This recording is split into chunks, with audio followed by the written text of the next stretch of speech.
واسه اینکه یه خورش فسنجون با یه وجب روغن درست کنی فقط چند تا نکته رو باید رعایت کنی. رنگ و رخشو ببین.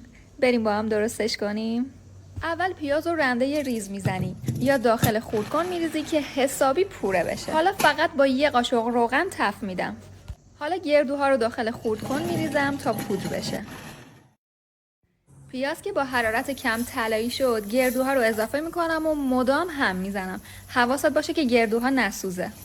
بعد آب سرد رو بهش اضافه میکنم، درشو میبندم و میذارم با حرارت ملایم جوش بیاد. حالا میرم سراغ گوشت. دوباره با همین خردکن گوشتا رو پوره میکنم. این خردکن سکاره برند برسادیس هست و یه موتور قوی داره که باهاش هر چیزی رو میتونی خرد کنی و کار چند تا دستگاه رو برات انجام میده. پیج برسادیس رو براتون تگ کردم که میتونین مستقیم از خود کارخونه بدون واسطه خرید کنین. حالا گوشت رو با پیاز رنده آب گرفته شده و نمک و فلفل خوب ورز میدم. به اندازه دلخواه برمیدارم و گردشون میکنم.